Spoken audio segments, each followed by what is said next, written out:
ఒకరోజు యేసు ప్రశాంతమైన ప్రదేశానికి వెళ్ళాడు. కానీ వేలాది మంది ఆయనను వెంబడిస్తూ అక్కడికి చేరుకున్నారు.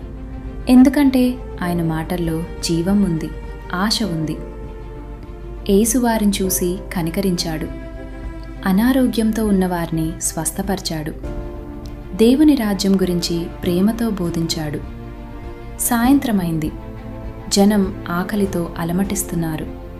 శిష్యులు అన్నారు, ఇవాళ్ళను పంపించండి ప్రభువా, వాళ్లకు తినడానికి ఏమీ లేదు. అప్పుడు ఒక చిన్న బాలుడు ముందుకు వచ్చాడు. అతని దగ్గర ఉన్నది 5 రొట్టెలు 2 చేపలు మాత్రమే. చిన్నదే, కానీ విశ్వాసంతో ఇచ్చాడు. యేసు ఆ ఆహారాన్ని తీసుకొని ఆకాశం వైపు చూసి కృతజ్ఞతలు చెప్పాడు. చిన్నది ఆయన చేతిలో అద్భుతమైంది. అద్భుతం జరిగింది. అందరూ తిన్నారు, తృప్తిగా తిన్నారు. దేవుని శక్తి ముందు కొరత అనేది ఉండదు. మిగిలింది కూడా ఉంది. 12 బుట్టలు నిండిపోయాయి.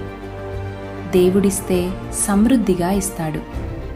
నీ దగ్గర ఉన్నది చిన్నదైనా దాన్ని యేసు చేతిలో పెట్టు. ఆయన దాన్ని అద్భుతంగా మారుస్తాడు.